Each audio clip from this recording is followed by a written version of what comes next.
Good evening, everyone. This is Shane Gebauer with Brushy Mountain Bee Farm. I'm the general manager here. I'd like to welcome you all this evening to Backyard Queen Rearing. Tonight, we have the honor of being with Larry Connor, Dr. Larry Connor. He is someone that is really well respected in this area. He travels all over the country speaking on the topic, and I guess actually the world. He's been outside the country speaking with groups. He offers classes on his farm up in Michigan, and as I mentioned, travels around the country teaching. He organizes a sideliner course with the American Beekeeping Federation every year. He's written numerous books, which I know that I'm sure he'll be mentioning, but I'll give a shameless plug on his behalf. The latest is Queen Rearing Essentials, which is an absolutely fabulous book. There's lots of other topics that are associated. I thought you were going to advance to a picture of it there. There it is, Queen Rearing Essentials. It's a wonderful book, goes into great detail, has a lot of good illustrations and pictures in it, color pictures. It's a really good book if you're interested in doing queen rearing. And queen rearing, I think, is one of those things that you can really immerse yourself in and perhaps if you're just getting started, get bogged down in some of the minutia of it. And I think this book does a really great job of providing the necessary information without bogging people down. So if you don't have a copy, it's an excellent resource to have. So I'll give him a shameless plug on his behalf. There's also other books that he's got, Bee Sex Essentials, that would certainly be related. Increase Essentials, which deals with making splits and nucs and such. And whoa, look at that. And so these are great resources. So there's our shameless plug for these books. But I'll consider that payment in lieu of monetary compensation because he's volunteering his time with us here this evening. So thank you very much, Larry. I appreciate you spending the next hour or so with us. Before we get started and before I turn it over to Larry, we just have a few poll questions that we want to offer up to you all. And the first one is basically, have you reared queens before? So I'm going to go ahead and launch this poll. And if you could go ahead and just make your selection. If you've raised queens before, I've got a little over 60%, almost 70% of you voting. I'm going to go ahead and close the poll in 5, 4, 3, 2, 1. Last chance, and we'll close that poll. And just so that everyone can see, we've got 85% of you that have not done any queen rearing. So hopefully by the end of our discussion this evening, you'll be well on your way to starting off. I'm going to go ahead and hide those results now, and I'll ask my second question, which I'm afraid of what the response will be here. But basically, would you be interested in a follow-up webinar focusing on producing nucs from your own? Oh, that's supposed to be from your own stock for overwintering purposes. So if you could go ahead and respond to that. We've got a little over 70%. I'll go ahead and close this in 5, 4, 3, 2, 1, and I'm going to go ahead and close that poll, and I'll share the results with you. Larry, I think you're going to be coming back with us later on this year, maybe in a few months, to discuss producing nucs for overwintering purposes. So since you asked me to pose that question to the folks attending this evening, it looks like you volunteered yourself. Oops, there we go. So let me go ahead and hide that now. And Larry, with that, I'll just say I really do appreciate you taking some time out of a very busy schedule during a very busy time of year to join us this evening and share the wonderful information that you've got stored up there in your head so that we can all benefit. Because I think queen rearing, backyard queen rearing especially, on a small scale, is something that can greatly improve the industry. So I really do appreciate you being here this evening, and I'll turn it over to you. Thank you, Shane. Appreciate it. I've got a number of things to talk about this evening, and I appreciate the fact that many of you have not raised queens before. That's me grafting in one of my classes, or demonstrating grafting. And I have classes, and I'll mention that later, where some of them are coming up this spring and summer. We've already had the shameless plug. The queen rearing book is basically, we're going to see some of the same images tonight that are in the book, and my focus here has been to come up with something that's very simplified. They're in the name essentials.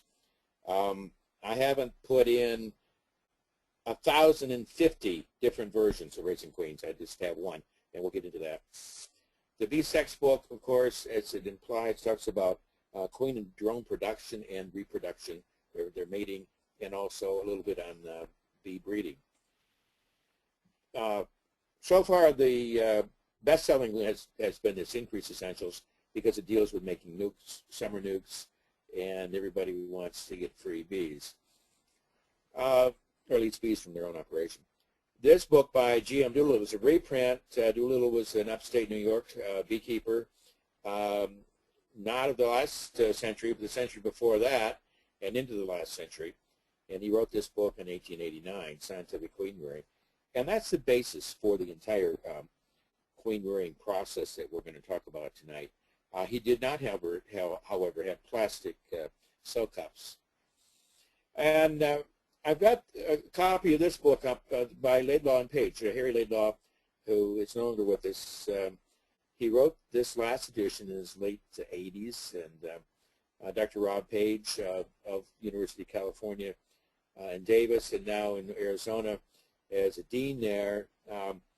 This book has been very popular, but Rob Page had the right to call the book back in, so we just have a few copies of this left, and it's not back out in the trade very much.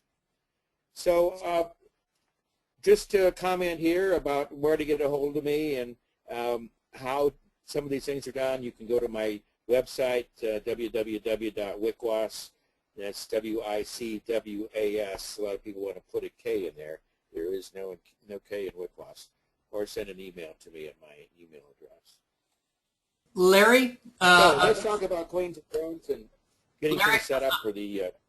Larry, I'm sorry to interrupt, but I'm just getting a couple of comments here about the volume. I've muted myself to try and help with that, except for right now, of course. But if you could maybe just speak a little louder, or maybe that increasing the volume would will help. Well, let everybody determine if this works, because this is with my mic nearly all the way up. Any feedback? No one writing in just yet. So I guess we'll. Oh, there's someone okay for me. Sounds good to me. Sound is fine. So I guess we're good now. All right, good. Sorry, we didn't have that set up, but we were trying to avoid feedback. All right, let's talk about queens a little bit and raising a few of our own. The queen serves at the pleasure, if you will, of the bees. She has a couple of main functions. She's a chemical control center, and she is responsible for laying 99.99% of the eggs that are produced inside that hive. Bees go through a development, and queens are bees, so they go through a development too. And working the colonies right now here in North America, or wherever you are in the northern hemisphere, you're probably seeing an increase in the number of queen cups. And a queen cup is defined as a structure that looks like this little teacup that's upside down, that does not have an egg, a larvae, or anything else in it. Once there's an egg or a larvae in there, it becomes a queen cell. As the bees work the season, these are potential swarm cells, and they're going to be at the bottom of the frames. We're looking up at the bottom. And as the bees start to anticipate the queen coming in and depositing an egg in these queen cups, they will add wax, and there'll be a thin layer of wax here. So queen cups like this, you'd say, okay, we have to watch this colony carefully, because in the next few days, queen's probably going to be in there and laying eggs. And with 3 days of the egg stage and 5.5 days at the pupal stage, you're just a little over a week away from the possibility of this colony swarming. So it's one of those things that we have to keep good, close attention to. Queens, of course, develop in these cells, sometimes described as peanut-like cells. And you can see that this cell, and it looks like there may be another cup being developed behind it. Put my pointer. This, of course, is the queen cell, and this is the potential cup, or the cup that is a potential queen cell. And as bees produce these in nature, they'll find a spot on the comb where there's availability, and a lot of beekeepers just stereotypes them. If they're on the face of the comb, they're supersedure cells, which means that that cell will be used to replace the old queen. And if they're at the bottom of the cell, the frame, then they're going to be swarm cells. It would be nice if Mother Nature cooperated, but that's sometimes they have multi-source sort of, when there was a supersedure, what we call a supersedure may become a swarm cell, and vice versa. When queens are deposited, this is a wood cell base you can buy from the Kelly Company. I don't know if you've got them there, Shane, at Brushy Mountain, but it's a wood cell base with a wax cell, the old-fashioned way, and this larvae was grafted in a day before. And what you see here, this white material, is royal jelly. And the key to good queen rearing is a surplus of this royal jelly. It's secreted by the hypopharyngeal glands of the worker bees. To produce that, they have to eat both honey and pollen, or your pollen substitute. And without the honey and pollen, they don't produce very much. And that's a key part of what we're going to be talking about in terms of our queen rearing. And so we want our cells filled with a lot of royal jelly. Now here's a half a dozen queen cells. They look pretty good. And if you look carefully here, these are the plastic cells, JZBZ cells. I'm selling cells, I guess. But these are the queen cups that you then graft into. And you notice these here have a whitish material, these four in the center, if you will. And that is royal jelly, and that's surplus royal jelly. Part of it is surplus. Part of it is, these are cells that have just been sealed. So the late larvae is in here. Of course, the worker bees do all the sealing. And just before the larvae inside this cell is finished its metamorphosis, it's going to feed on this royal jelly, straighten out, spin a cocoon, and then go ahead and convert the metamorphosis from the larval stage to the pre-pupae stage, and then the pupae, and then eventually the adult. I like these cells because you can cheat. You can look at them and see what's going on, and you have a good idea. This is feedback for you as a beekeeper when you start raising queens. So what are the steps to produce backyard or small-scale operation? The first colony we're going to talk about is what I call the starter colony. This is in the book, and these are, by the way, not my ideas either. These are things that have gone back through Marla Spivak in Minnesota and her entomologist Gary Reuter. And that goes back to Steve Tabor at Tucson, and I have no idea where he borrowed this information from. And the starter colony is a fairly simple colony. Could be a 4-frame nuke, whatever you've got, and it's confined. The bees are not able to fly. If you look very carefully here, this looks like a window screen because it is window screen. We have a screen bottom on this 5-frame nuke.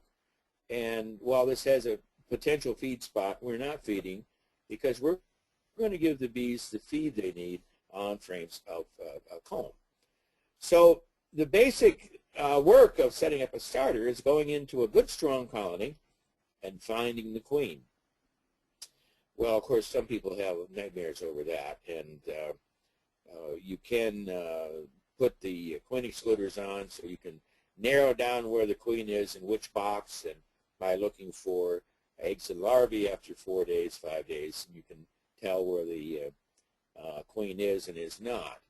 But we want those bees. We don't want the brood. We don't want the queen. We just want the bees. We want those young nurse bees that are on those frames, and these are brood frames. There's 7 of them there that have brood on them. And we're going to shape those bees into this box, and here's one I made out of a cardboard box. So there's no one thing you can do here.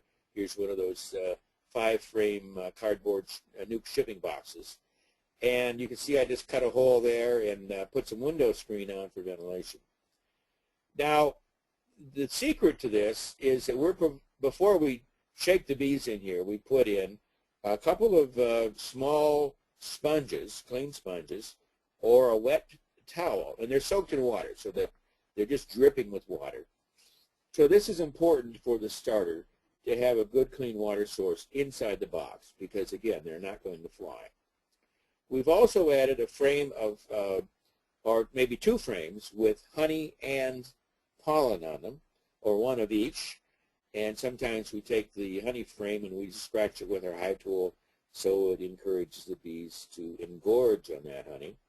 And then a 3rd frame, if you're using a 5-frame nuke, just for a place to cluster. So if you have another frame of pollen, another frame of honey, or an empty frame, you can do that. So we're shaking this frame that we've checked for the queen. The queen is somewhere else. She may be in a box. She may be back here already in the hive.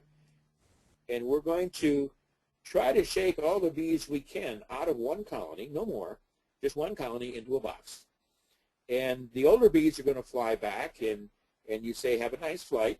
And the young bees, the young nurse bees, are going to stay behind. And here we're shaking, and we're shaking. Then you look down, you see a couple of inches of nurse bees and the bottom of this, and that's what you want. You want these frames of food. I'm not showing you the sponge. Sorry, I don't have a good picture of that, and I don't know why I don't have that. It's probably the key thing. But you've got the water, and you've got carbohydrates in the honey, and you've got protein in the pollen, and that's what you need to make a queen. And these bees are now queenless. And a few drones get in there, that's okay. I see drone brood, just to remind me, you might get some drones in there. They won't get in the way, but of course, drones aren't going to help you with the queen rearing. So then you can put the frames back and put the cover on. If you're going to graft from the very same colony you have shaken bees from, you don't want to shake the frame that you're grafting from. You want to brush the bees off. And the reason for that is that shaking process can dislodge those larvae just a little bit so they're not in the center of the cell, which is going to make it harder for you. I don't think there's any damage. I've never seen any evidence of damage by shaking them, but certainly when you go to graft for them, when they're kind of in the corners of the center, it makes it a bit of a challenge. And you can sunk the bees down and put the lid on. If you have a bee brush, you can brush them if they're on the side. They always seem to be where you don't want them. And now this box can stay out in the bee yard if it's warm. We've been having temperatures down in 30s the last couple of nights, so we can either tuck it in between a couple of hives or take it into a garage or a building. The old joke in South Florida is you put them in bed with your wife.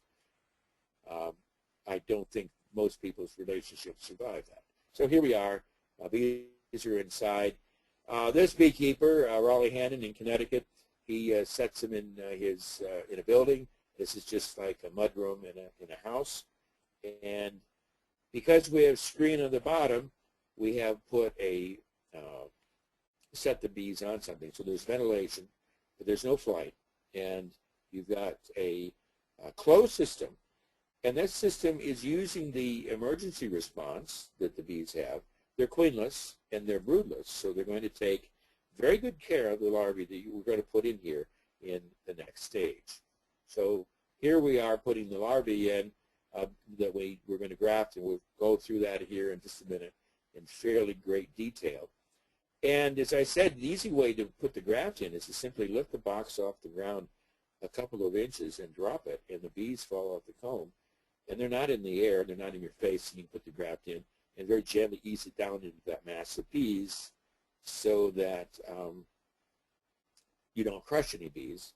And the bees, of course, they'll crawl right back up. And they probably think, I don't think they think, they just probably don't appreciate it very much. So the transferal process is, we call it grafting. GM Doolittle, who came up with the system, only mentions the word grafting in his book, Scientific Cleanroom, once, and that was regarding fruit trees. He referred to it as the transferal or transference of the larvae from a worker's cell to a cup, a wax cup, and we can use wax or plastic. As you select a stock for grafting, that's the whole talk in its own right, Jane, and everyone else. Your whole approach. Let me tell you what I'm doing this year. I've got some colonies that survived the winter. Last year we obtained some nucs from a beekeeper in Indiana and Michigan who had stock from Greg Hunt's program at Purdue.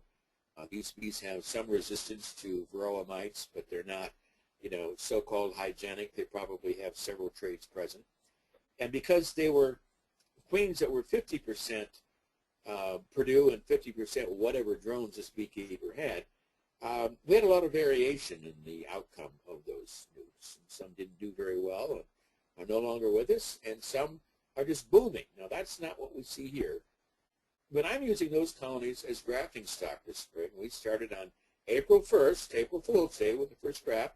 Got one queen out of the deal, but since then we've done a number of grafts, and we've got some queen cells of production, and we're slowly starting to make up a few nucs, a few increased colonies that will also serve as mating nucs. So the thing we're looking for here is here's a frame of shield brood, but we want to look on the edges and see if there's the right age larvae, and we'll get to that, what you're looking for in just a second.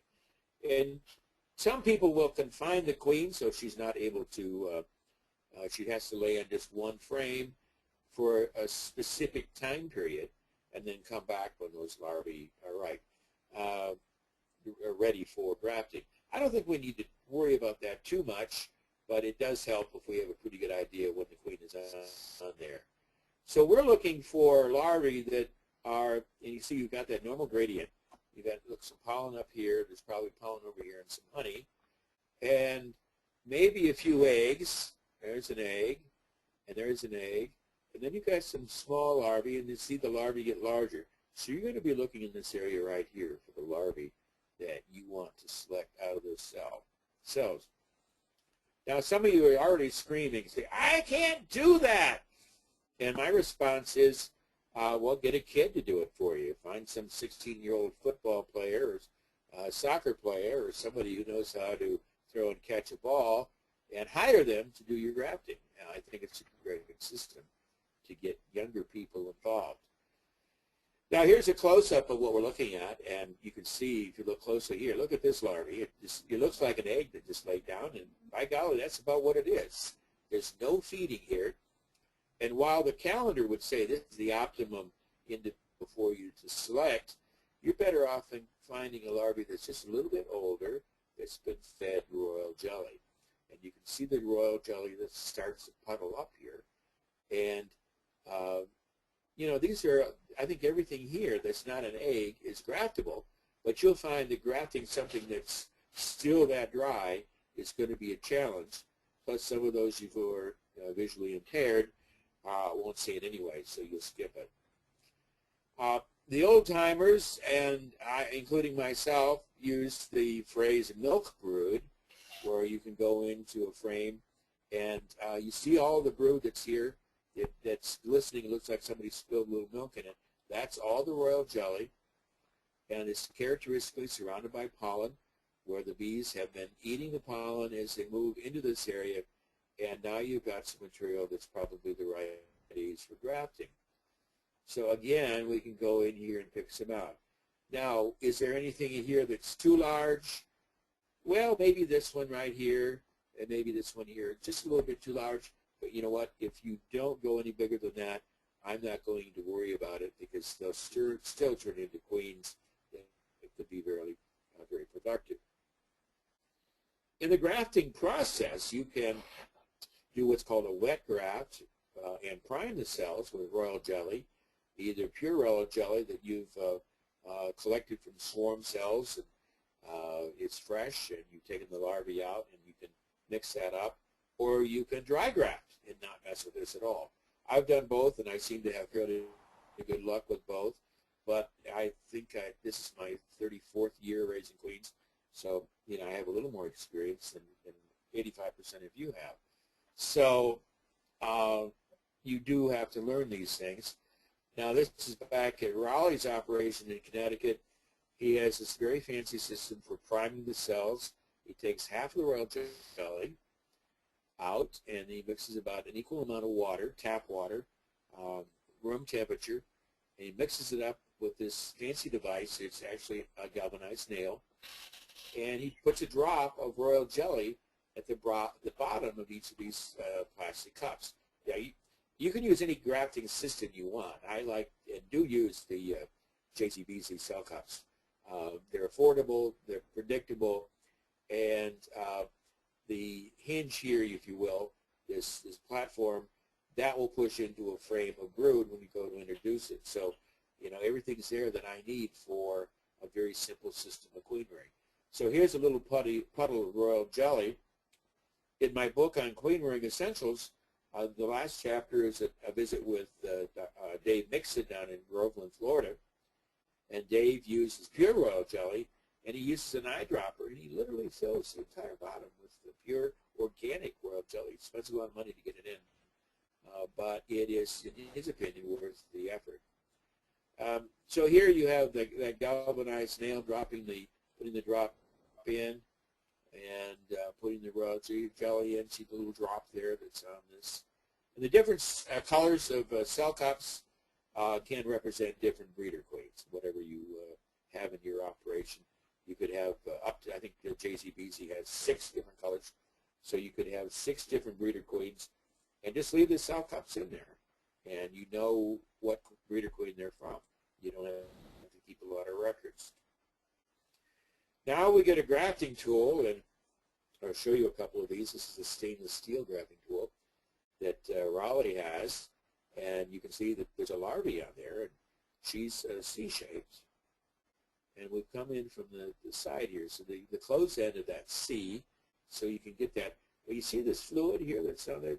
He's removing the royal jelly from the cell, and he's going to put it down into this cup, and the royal jelly is going to help remove it. And so you have an advantage there. These are some of the Chinese grafting tools. I think they use a bamboo material for the actual plunger. And, I ended up this spring remaking something out of an old wood dowel and filing it down, and it's working better for me this year. Last year I used metal, the years before I used a toothpick. Whatever works. It doesn't damage the larvae, and the bees will tell you if you've damaged the larvae because they'll reject them. So you can see that this is a stainless steel tool. These are made in Germany by a dental supply company. There are also plastic versions of these, and also I think are from disposable dental supply companies. So I don't have any strong recommendation except find one that works for you. Here's looks like the larvae is sort of on the edge there, so you got just the head or tail end of the larvae, and as you can see, if you just lower that down and put it in, you can just the royal jelly at the bottom of the cup, or the dry cell, and just hold that in there, and the larvae will come right off. So he says. And as you work along, having good lighting. If you're outside, use the sun to your back, and if you're inside, floodlights, work lights, big old-fashioned living room light with all the lights turned on. Whatever it takes to get some good light in there, and helps you with your vision. So these just show you different ages of larvae. And notice how they've been picked up so that there's something hanging out that's going to come off the bottom of the cell. And here you can see you put the cell down in the jelly. I think the next one will show you pulling away. Well, it's over here. It's where it's being pulled away. And that just shows the larvae on the end of the cell. I think I can zoom in a little bit here. Without losing, it's going to get a little fuzzy. So that's about an ideal cell. You see it's a nice C-shaped, and there's a little fluid here from the cell. And notice this grafting tool, if you've tried it before, you notice that's been worked on. It's probably been ground down a little bit and then carefully sanded and then carefully polished. Because the last thing you want on this grafting tool is anything sharp that will damage the larvae. Let me skip through these. Okay. One of the questions that beekeepers often overlook is timing, and especially the month of April in the north. I'm in Michigan. We have a real good question. Do we have drones that are going to be at the right age for the graft we want to make? In other words, you can get started too early. And so when I grasped it on the 1st of April, we didn't see any drone brood. We did find some in other colonies, so that was reassuring, and we only ended up with one queen out of that graft anyway. But the general rule is to graft the 24-hour larvae that we just showed you at a point where you have drone brood that has been sealed for at least 5 days. And you say, well, Dr. Connor, how do I know I've got that? Well, go into a colony and, whoops, we want purple-eyed larvae, pupae. So these are the drone pupae, and their eyes are purple in color, and you can see that here. And actually, just part of the eye is turned, because this is the whole eye from here to here on that drone. And all I'm doing here is just giving you something visual to help you remember that you have to have drones in production if you're going to produce queens, because otherwise you're going to have some queens that go out to mate, and the only drones you're going to find are somebody else's, or they won't find any at all. Once we've grafted, these sticks here are probably just take some bottom bars and cut them down to fit, and then because many of these now have the groove in there, that this plastic cup fits in. You can also use the wood cell bases and the wax cups. They work very well, but you have to use hot wax, obviously, to fasten them onto the bar. Either way, and we're now going to put wax, we are putting wax on these just to secure them down a little bit better, because sometimes they fall off, and it's just sloppy, so a little wax on there is very helpful. This is a cell frame, and we've got a wider cut here. You can use a regular end bar and make this cutout. You can buy them from Brushy Mountain and other people. And here we've got 2 bars, so we got 2, 4, and then we have 2 more here. We'll end up with 6 on this. Very carefully putting them in, trying not to bump them in any way. And then these will go out into the starter colony.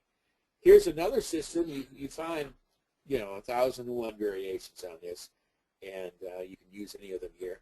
I just wanted to point out one other thing in terms of spacing. I like the cells to touch. I don't see any real value in having spread out here. If you have just, what we got, 7 cells, I'd put them in the center so they're right against the brood when we get into the cell finisher colony in just a minute or two. So here's a starter colony we made up at a class we taught in Texas, hello Texas beekeepers, and they have been in here overnight in this starter colony. So we're setting up the starter. We could do it tonight. Tonight is what, the 20th, and we can set up a starter. If you're just getting home on the West Coast, you could do this after the program. Set up your starter, have a snack, and go out and graft, and put the graft in. And tomorrow, sometime tomorrow, in the morning, in the noon, at night, you can take those cells out, and they're going to look something like this. You're going to have bees covering, and you see the cells here. And the ones that have been taken are going to have a small amount of wax added to them, what I call the little volcano. And if you look inside that cell very carefully, you'll see there's royal jelly there and a larvae floating on top. So here's another starter system. You see, we have no standards in terms of the starters. And whatever works, we're happy to have them. So this brings us to the finisher colony, also called the cell builder. Now, there are systems out there that you can use the same colony as a starter and a finisher. And once you get some experience, I encourage you to try some. But for this program, I'm just talking about a very simple starter and a very simple finisher. Here's some cell finishers or cell builders, again in Connecticut. And you've got, these are typical of your setup. And you've got a queen here, a queen excluder, and a brood you put above. And that's where the queen cells are going to go. So here's another one. Queen below, queen excluder, and brood above. And you can have the same thing here.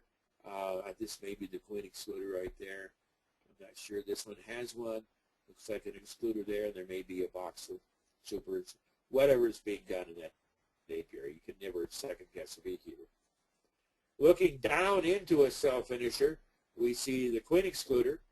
And then we want to have, now our starter had no brood. The finisher has brood. And what we're doing is we're creating part of the hive that is the queen doesn't have access to. And by doing that, we are reducing the queen's pheromone level in that particular area of the hive, of the colony.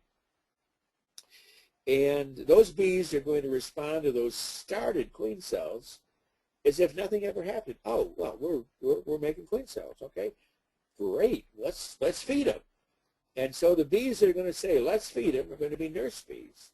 So to get the nurse bees to go through that queen excluder, we put open brood, eggs and larvae above the queen excluder, and at least this frame right here, and this frame, and the cells will go in the middle, and then everything here will be pushed together, or we can add more frames on the outside. And I like to have these lighter frames, might be frames of honey and pollen, and we can have more brood up here. We don't have to have just 2 frames. We might have 4 or 5. And generally, talking to someone today, your finisher colonies need to be boiling with bees. This is not. This is a colony that's not even come to a simmer yet in terms of bee population. But this is typical of what you're going to see early in the year if you try to force things. Here's a medium depth finisher type colony, your queen cells, and you just have to keep the brood up there so that you don't have an issue with the bees getting too old and not feeding those cells. Here's a commercial cell finishing setup at colonies in California, and these are, talking about boiling with bees, so the bees are boiling out of the hives literally. This is early March, a month and a half earlier than what we are right now. And they've got feeder containers here that go through the lid. And then you've got, I assume the queen excluder is right here. And then an empty shell, maybe just to catch any extra syrup and honey that the bees collect. Because you can gum up the works very carefully, very quickly. Here's a cell finisher that we used last year in other beekeepers' hives. And I know that the way I like to set them up, that we've got 2 frames of brood here, 2 frames of brood here, honey and pollen, and honey and pollen. And then when the graft is ready coming out of the starter colony, we can put it right here in the middle. But we could also put one here and one here. So we could have 3 bars in there, or 3 frames, but I tend not to like to put that many in. I like to see maybe 30 cells going into a cell finisher, even though this month we've been putting more than that in some of them. But break them up. If you can make more finishers, you can get the cells started in the starter colony. It's hard to get them to cooperate in that finisher sometimes. Here is, well, you see right in the JZs, BZs sometimes. And here's the royal jelly. And this is 48 hours after we grafted. So the larvae that's inside, I'm sorry I don't have a shot of that larvae, is now at the end of her 3rd day, because she was roughly 1 day old when we grafted, and now 48 hours after grafting we got 3 days. So this larvae is about a little past the halfway mark, because at 3 days the developmental time for queens is about 5.5 days. So the cells are nearly finished. You see the white? That's new wax that's being produced. You might even see some bees that are chewing on this, and they're adding wax to it. And this is all very normal. Of course, we had to brush the bees off, and they're waiting to get back to their cells because they're being very attentive to those queen cells. Some of the bees on those cell bars are feeding the larvae. Some are secreting wax. Some are forming the cells. And some are probably just taking the temperature to make sure they're not too hot or too cold. So there's a lot of activity on those cell bars when you work in there. One of the things that we do with our classes is that we can always mark them, and we know whose are whose. And then you start doing multiple grafts. You want to either have a date that you grafted and or a graft number for the year if you're going to do a number of them. And you can also put down the breeder queen that you've used, the queen that you've selected. So here's, I think this is the same shot as the cover of the book, but you see these queen cells that are being produced. These are some of Dave Mix's down in Florida. They're nice long cells. They're well fed. He dips the entire bar and the cells in hot wax, so there's lots of wax for the bees to use to make queen cells, because beekeepers, although they hate to admit it, are all size queens. They want big queen cells. Actually, it's the amount of royal jelly that's in the cell is more important than the size of the cell. But we all like big queen cells. But this shows a pretty good coverage, and this is what you want. These bees are busy making queen cells. They're in a queenless area of the hive, and they have brood available to them, and of course they're able to fly. Now, bees give beekeepers a test. I plugged one last week. I missed a day. I went out on the 11th day to do something with queen cells, and had forgotten. I was a day late, and because at 10 days after you graft, so we graft on a Sunday, not the Wednesday of this week, but the Wednesday of next week, those cells are going to be ripe and ready for use. So they can either be put into a mating nuc, they can be put into your increased colonies. In this case, Dave Mix is preparing them for pickup by beekeepers or shipment to beekeepers. You can ship queen cells. And all of these things are going on here, but you just have to make sure that there's not a precocious virgin that gets out and then she'll just go through and destroy all of her sisters. And so there is a cell protector, little cage you can put these queen cells into for shipping, and various other systems, which will work out fairly nicely. But on the 11th, starting on the 11th day after grafting, so you got 3 days as a larvae plus 11, that's 14 days, you start getting graft emergence on the late 14th, early 15th day, and this gets into some problems. Because they'll get out there and do damage. Oops, wrong way. Now, I'm not going to spend a lot of time on drone production unless we have time, which we might, but I think, Shane, I think we probably ought to throw it open to questions. We've got several here that have come in. All right, let's take it here and kind of go back a slide or two. Go ahead. The first are supersedure or swarming queen cell eggs inferior to eggs laid in queen cell cups or grafted eggs. Supersedure cells are cells that are produced by the queen, and they're going to be great. They're whether they're laid in a queen pot, which I know is or they are converted by the bee into a cell, they're going to be good. Of course, a swarm queen egg, from the time the queen lays it, that egg is destined to be a queen from the very start. Whereas supersedure, there may be some delay on that. I don't have any evidence to show there's any difference in their quality. One of the things that people argue that you shouldn't use swarm cells, and I've done it, and I think it works out well. If you're a purist, you could always come back and replace those swarm cell queens with something that you produce later in the season. Certainly at this time of year when the swarming is starting to or already has taken over your colonies, you can remove frames of brood with queen cells on them and use them very effectively to make up new colonies. Next question.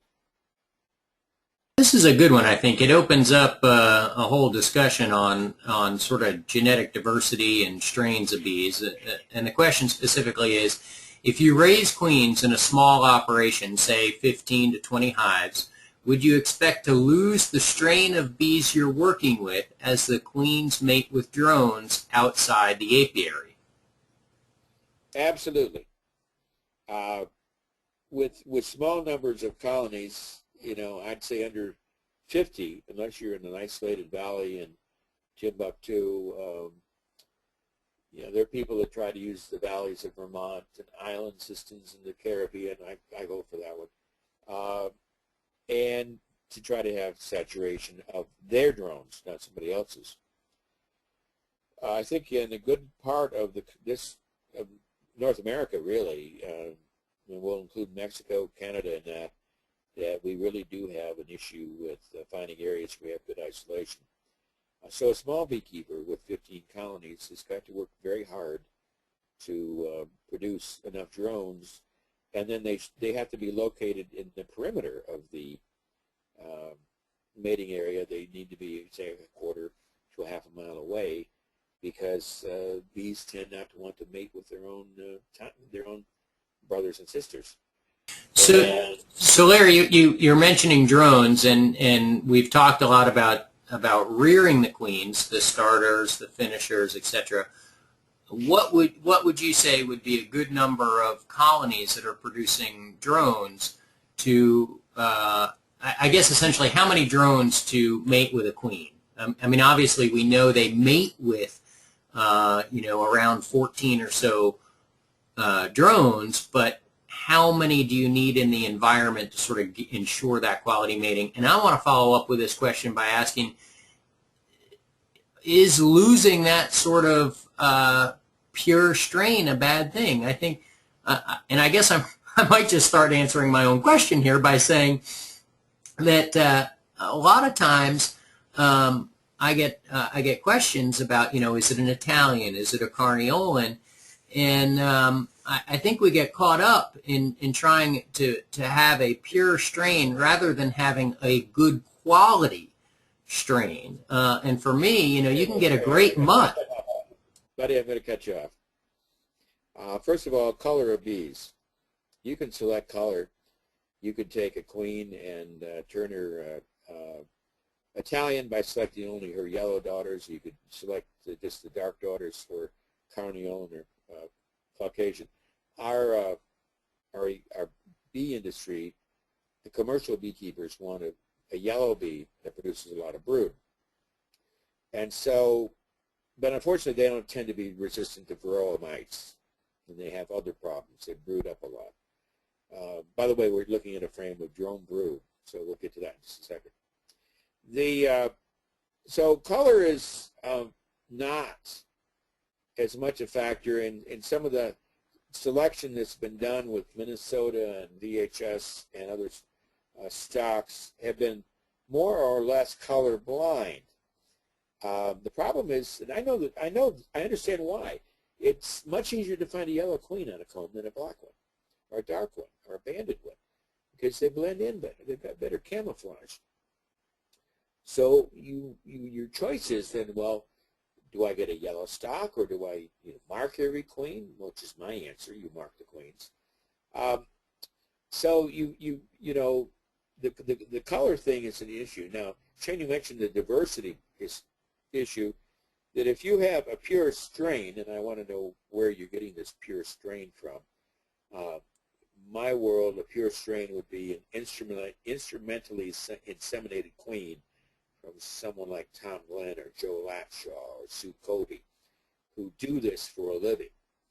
And then you are producing daughters from those instrumentally inseminated breeder queens. That's the pure line. And then when those daughters are produced and mate to your mutts in the neighborhood,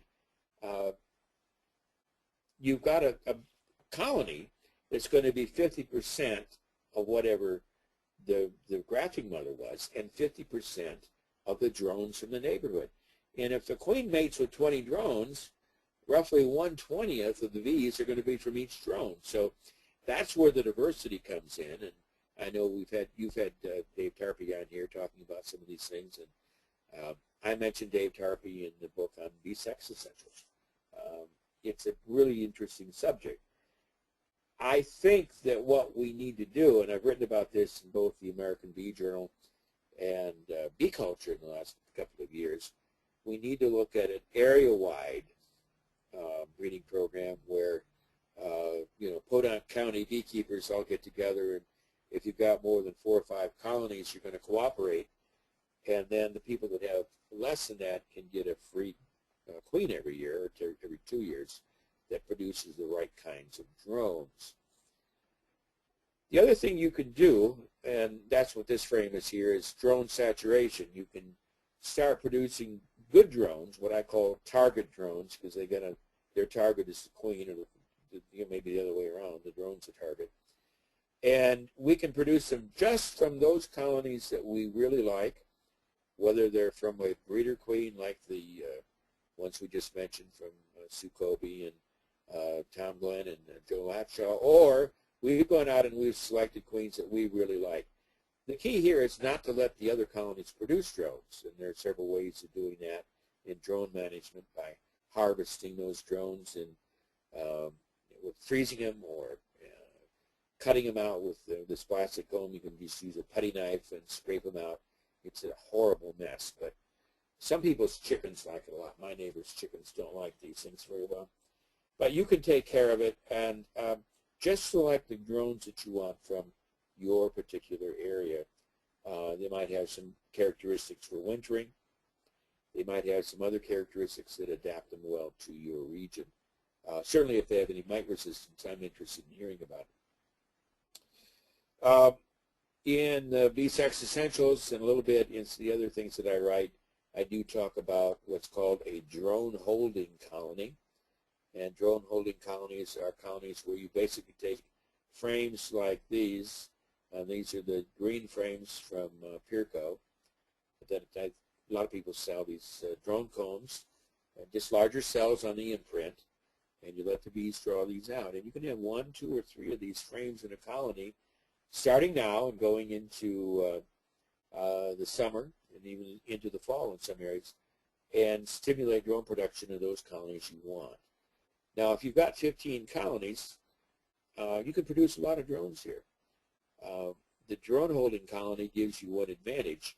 It takes the drone comb out of the colony and puts it into a new unit.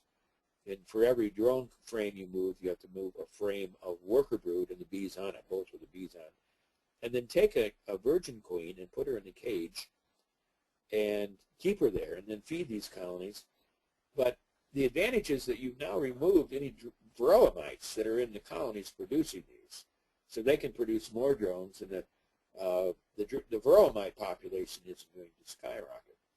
This colony has got all the drones that you produce from several colonies, and so you could use powdered sugar or just sample to see what kind of numbers you've got. When the drones have all matured and died happy drones, when they mated with queens, then you can take that old virgin queen out, dispatch her, and put a laying queen in here, and now you've got a new colony of bees. Of course, take the drone comb, the brood frames out that are now empty. They might be filled with honey syrup because you're going to be feeding these colonies, and then recycle them and put them back into your good colonies. So it's a little more work, but it is one way of setting up an area and having a mating yard with, say, 50 to 100 queens in production at any one point in time. And you could do that with 15 colonies. But then having drones in the neighborhood that are going to be a quarter to a half a mile around and trying to saturate that area with good drones. Now, if you get 25 beekeepers in your region that do the same thing, think about it. You're going to do quite a bit. So you don't have a lot of colonies, but everybody else adds up to hundreds, maybe thousands of colonies all producing good drones. So that's my fantasy dream about bee breeding in areas that we primarily have small-scale beekeepers. Did I answer all those questions there, Shane? Well, we've got a couple of questions here that sort of can be grouped together. You touched on this, but I'm wondering if you can elaborate on it or explain it again about collecting royal jelly for priming the grafting cups, that part's always been sort of a stumbling block for folks. And then there's a follow-up from the same person that says that's sort of what's pushed him toward using some of the queen rearing systems like the NICOT system that basically takes the grafting component of queen rearing out of it, and by using that system, and also alleviates the need to sort of transfer so much royal jelly and deal with that. So I'm wondering if you can maybe elaborate on that a little bit and give us some pointers there. Well, I've used both systems of grafting and not priming and not priming. Priming with royal jelly, and as I said earlier, they both are pretty well equal. The key thing when you're grafting is, especially when you're learning, things dry out, and so when you have larvae that are this small and you put them into a cell cup, they're going to dry out. So when we work with some pretty well saturated towels, saturated water, not sweat, in case we work that hard, but almost. And we keep these cells that we're working with covered. And when we graft, we just pull it back and put the larvae in there and keep it covered. And then we keep that covered and we put it in until we put it into the starter box. Now, my argument that the reason we prime the cells is more to do with the keeping the humidity up around the cell. But I know that it also helps to get the larvae off the cell.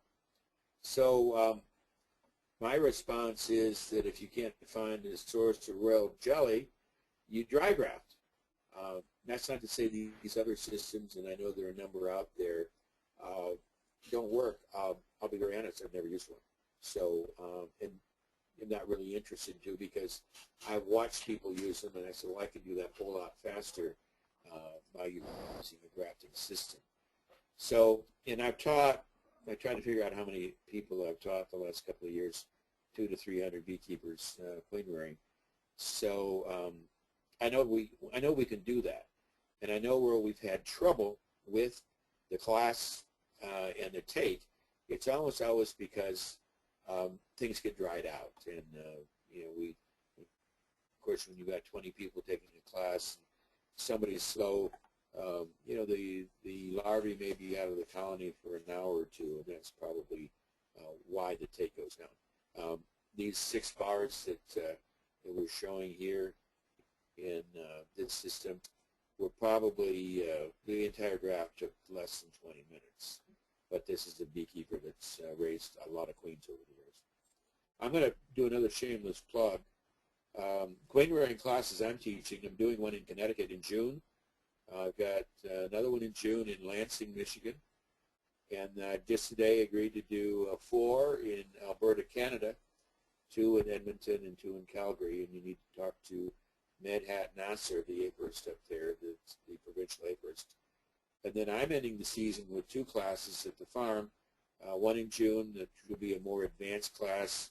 We actually want to go in and do some hygienic testing with frozen brood, and the one in July, which will be more for new queen producers, much as people that are in the audience right now, and talk about making nucs and all the things that are involved there. This is all on my website at wickwas.com, and the information is there, except for the Edmonton. I haven't done anything with that yet. Okay. Did I answer those questions? Let's get away with another one. Yeah, yes, you did. How many days in the starter colony? After how many days in the starter colony do we transfer the cells to the finisher colony, and then what do we do with the bees that remain in the starter? And what? Thank you for asking that question. The bees are going to be in that starter colony overnight. Whatever you define overnight as being, I would like to see at least 12 hours. A lot of people like 18 hours, but somewhere in there, because the starters are good at starting, but they do a horrible job of finishing.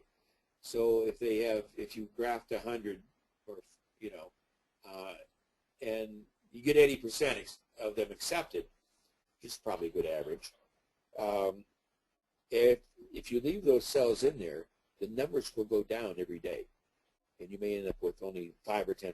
So the closed starter is not a good way to finish the cells. So we leave them in overnight, and at that point they're now in their 4th day, and put them into the cell finisher where they're going to be there for another 10 days when they're ripe and they're ready to be used however you want to use the cells.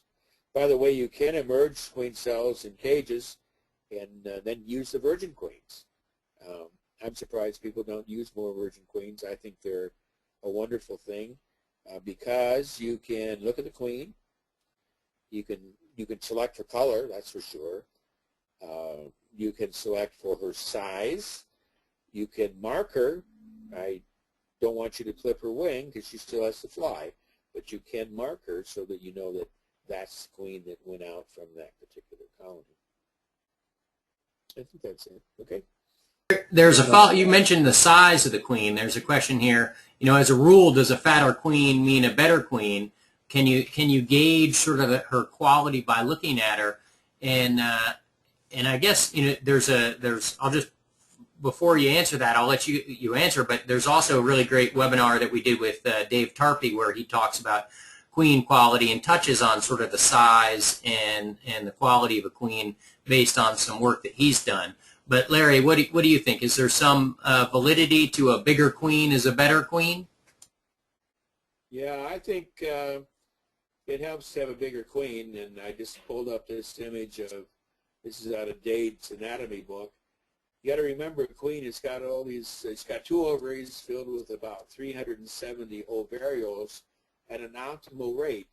Each ovariole is producing 1 or 2 or 3 eggs per day, and the eggs come down this tube, the median oviduct, come through here. This is the spermatheca where all the drone's sperm are stored. They come down this little tube, release the sperm that comes out to be laid. The egg is laid standing straight up. So well-reared queens have more ovarioles, and they're bigger queens, and so you get a lot of variation in size from a virgin queen that's going out to mate, and then she comes back and her biochemistry clicks in and she starts producing all these eggs. She becomes much larger, and of course that's one of the things that happens during the swarming season is the bees have to run the queen around the hive so she loses weight. They stop feeding her, they exercise her, and she doesn't lay as many eggs. So, yes, size is important, but it's very hard for especially new beekeepers to evaluate a queen because a queen in October is going to be a lot smaller than a queen hopefully will be in May because she's laying more eggs. We've talked about sort of the ability of a colony to produce good quality queens, and of course drones, being able to produce drones and things like that for adequate mating. Are there sort of some general parameters that you look for in the weather in terms of temperature, humidity, things like that when you decide when or when not to start your queen rearing? We basically were looking for some temperatures in the high 50s, low 60s. And if you have a choice, not terribly windy, we've had some 35 to 45 mile an hour winds, which makes it really hard to work bees. It's a lot more fun when the bees aren't grouchy. I'm a lot more fun when I'm not grouchy. So I understand that about bees. You grouchy, Larry? Never. Yeah. Okay, thank you. And so I think you really have to be careful. And as I said about the drone maturation, that you can go out there and produce queens that don't have any drones to mate with. So we could have grafted in March. We had some nice days in March, a couple of them, not very many. Well, what's the point? Because if we then weaken colonies drastically to pull brood up from mating nukes, we didn't have any drones available, or certainly not enough drones that I knew of that would have mated with that queen or those queens. So you really have to follow the season, and if you want a biological indicator, I think you probably want to start your queen rearing about the time the dandelions are in full bloom, not the 1 or 2 token dandelions in your the side of the house. But right now here in Kalamazoo County in Michigan, it's probably a good time to get started with queen rearing. We did start earlier, but in terms of comfort and being able to produce good queens and having lots of drones, we're there now. We could have probably maybe a week earlier, but you know, try to find some biological event that you can correlate with in your neighborhood. Dandelions or forsythia or whatever is in bloom in your area that you can use to sort of, okay, certainly you don't want to do anything before the maples in bloom, the soft maples. That's the very first thing that happens. Here that was in March. So as I said, that was probably too early. So there's a judgment call here. Shane? We've got a couple of questions regarding virgin queens and banking and things like that. Specifically the virgins, how long can you keep them alive until you keep them virgins, essentially, I guess, until you need them? Yeah. And how long before can you keep them caged before they go out and mate and you release her? And then also, what do you think about banked queens? I'm going to sort of assume those are mated banked queens. What do you think about the quality of those?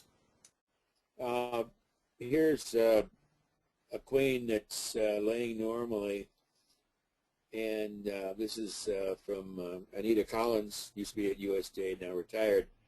You see those ovaries, the ovarials, and when queens are banked, those reproductive structures, especially ovaries, shrink. And the exception to that is the colonies that are extremely well fed.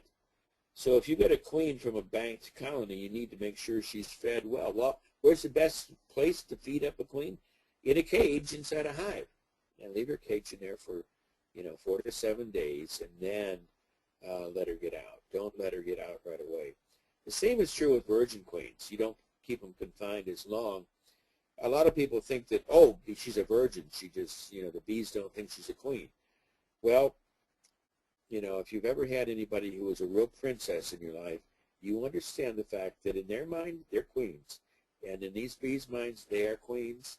So you have to be very sensitive to that and introduce them. And the best way to introduce a virgin queen is to put her into a small nuke, a mating nuke, and leave her there for several days before you release her. Now, in many of the shipping cages you get, or cages you make yourself, it may mean that you have to put a piece of duct tape or a little staple over the end of the cage, whether it's wood staple, a duct tape for some of these plastic cages, and then come back at 3 or 4 days. Take that staple or duct tape off, let the bees chew through the candy, the queen candy, and then you got a much better chance of that virgin being accepted. Now, virgin queens in nature, in a colony, if you set up any of these, you put a queen cell in there, she's probably going to make some flights at, let's say, 5 to 8 days, and those are orientation flights. But she's not going to go get involved with the business of mating and with sex until she's probably somewhere between the very earliest 7 days and as late as 18 days. But the commercial industry, they're pulling queens out, some of them as early as 14 days. So she's probably finished mating at 11, 12 days, had a day or so to let her ovaries swell up and lay a few eggs, and bang, she's in the cage and shipped off. I like the people that are using larger nukes and trying to let those queens do more development so that they are, I was looking for a slide here, but I don't see it. But anyway, leaving the queen in the nuke a little bit longer, 20 to 30 days before you pull her out, because then all of her reproductive machinery is going to be in great shape. Every hobby beekeeper, every small-scale backyard beekeeper should have a couple of nukes. Even your first year, Shannon, we're trying to double your production of nukes now, because I do. Really, need to have a nuke with an extra spare queen in the way bees are kept. And this is not a new thing. This is an old thing that old beekeepers, old school beekeepers would say, always keep 10, maybe 20% of your colony count in nukes. In other words, you've got 50 colonies, you'd have 5 or 10 nukes on hand with laying queens in there. And as you see a queen fail, you can use that nuke to requeen, because there's no loss of production when that queen fails, because you're not spending, first of all, you're not letting them raise a queen, which is, more than a month lost. And even if you have to go and buy a queen and install her and run the risk of losing her, then a laying queen right in the bee yard. And of course now, if you've got a nuke going in the summer, you just overwinter it. And some of these new ideas that have come out in the last 200 years about wintering bees and nukes, pretty amazing to me. So I encourage people to do that. Next question. Another question going back to royal jelly. This person's wondering if they can harvest swarm cells as they come across them, collect the royal jelly and freeze it for a period of time. And I guess I'll ask for clarification on how long they can freeze it and if that's a good thing.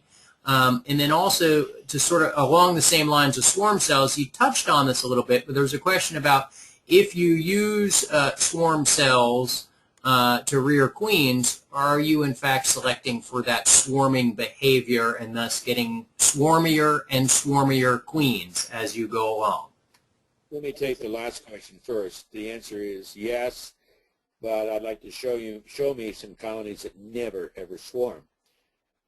Having said that, as I said earlier, you can always go in and remove that queen that you've used for the swarm cell to make a new nuke and replace her with something. So if your swarming season is in April and May or early into June, then sometime in June or July, once that queen has established the colony, you can requeen the colony and put a new queen in from some genetic stock, or buy somebody's queen or queen cell or virgin queen to install there.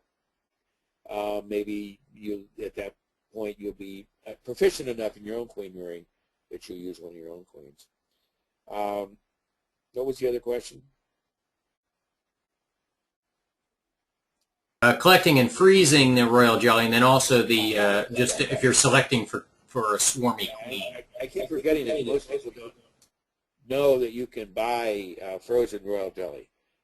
Don't buy the stuff that's not frozen, because it's probably lost all of its nutritive value. And if you're going to spend the money, get frozen organic royal jelly. Now I know this is all stuff from China, but you can buy it. Or, as somebody suggested, there's a question there asked, can you use your own? And I said, absolutely. You can just find a tight fitting glass container that you can squeeze the royal jelly out, take the larvae out at the point about a day before the queen cells are being closed up. So that would be, well, you don't know your ages, but you could cut out some of the queen cells you've got and use that for royal jelly for priming the cells, and that would be good and hopefully pure royal jelly without any chemical contaminants in it. Thanks. I have a couple of questions, Larry, about some of the there was a little bit of confusion about the timing, and if in just sort of one or two sentences, if you can sort of just real quick say, okay, on day one you do this, day two you do this, day three you do this, just to sort of clarify, I guess sort of a summary of the starter, the grafter, the finisher, the transferring of ripe cells, etc. Okay. Well, I guess the question is, everybody's got to ask themselves, how old is this bee right here? And the answer is, it's somewhere between 3 and 4 days old. Because it spent 3 days as an egg. So here's an egg, here's an egg. So whether they're workers or queens or drones, they spend 3 days as eggs.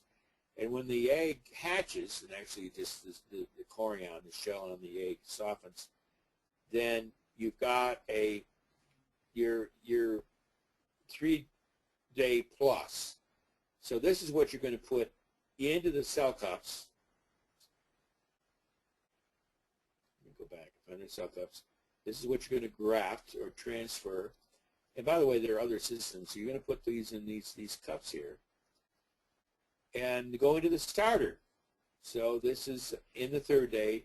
So the next day, you're going to take the bees out of the starter.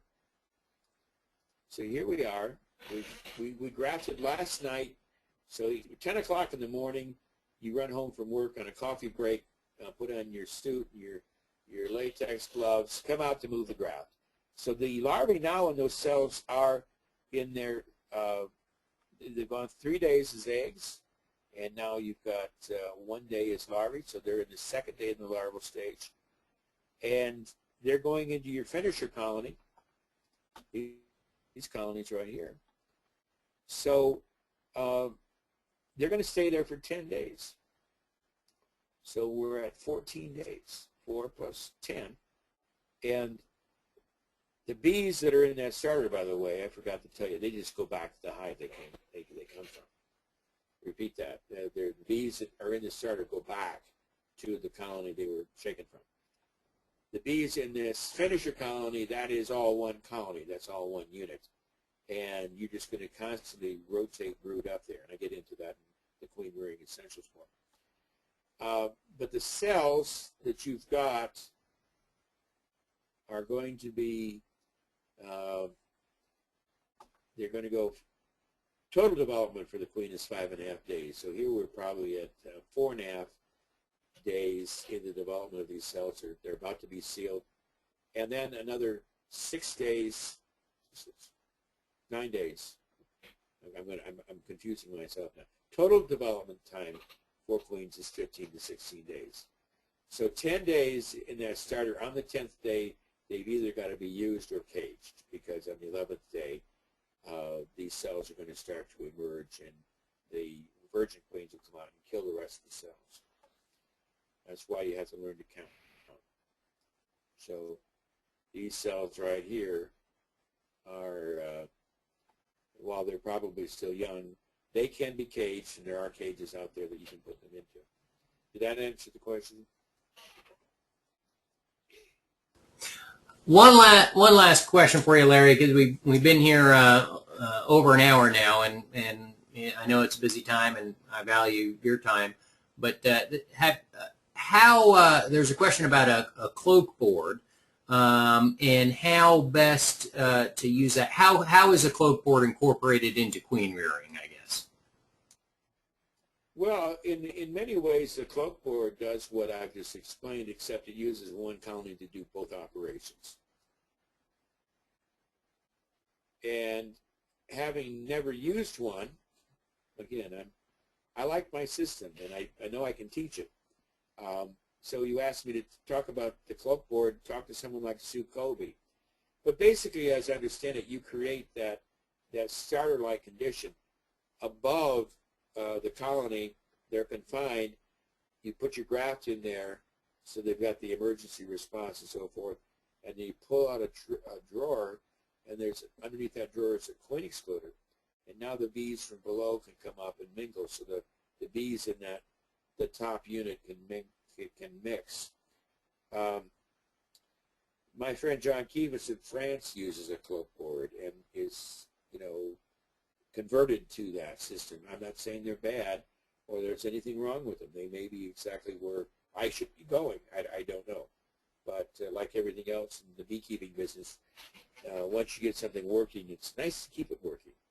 So we may play with one in the next few months. I'm not sure. So if you've got a good teacher for the cloak board system, go for it.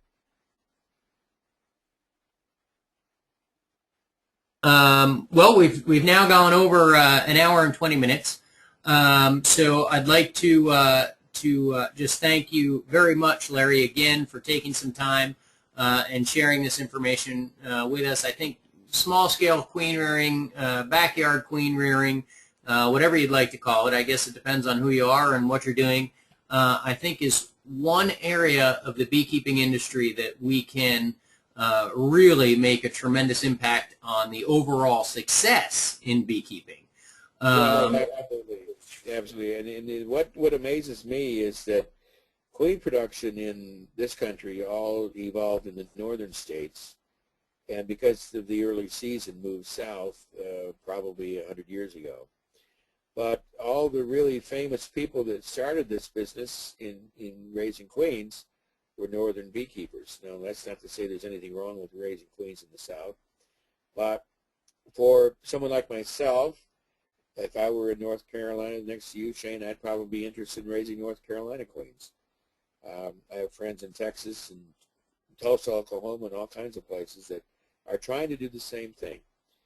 So why don't we just all have our own queen production system and become self-reliant on queens and then ultimately packages, and try to work on a stock that's got some natural resistance to whatever it is that you've got in your neighborhood besides varroa mites being a number one, but certainly there are other conditions there.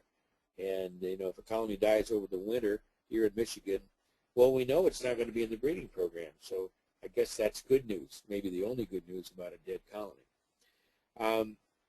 So there's a lot of interest in this. I think that the time is right for bee clubs and individual beekeepers to look at this and be very serious about raising their own queens.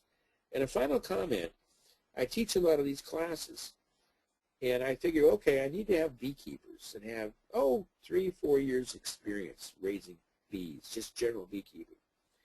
And frequently they bring a child, a husband, a wife, a buddy, somebody along who doesn't know anything about bees, or it's just started with bees. They're in their first year of beekeeping, and they take off, and they're as good a queen producer as anybody. So I think we tend to fool ourselves. It's all about our mental attitude in doing these things, and we can get hung up on all the details. But queen rearing is basically very simple. It's all the ancillary stuff that you hear about that it's complicated. Shane, how many people we got here tonight? Oh, just a handful. I think a lot of people do get bogged down in a lot of the details of queen rearing, and that's why something like this is really useful for folks.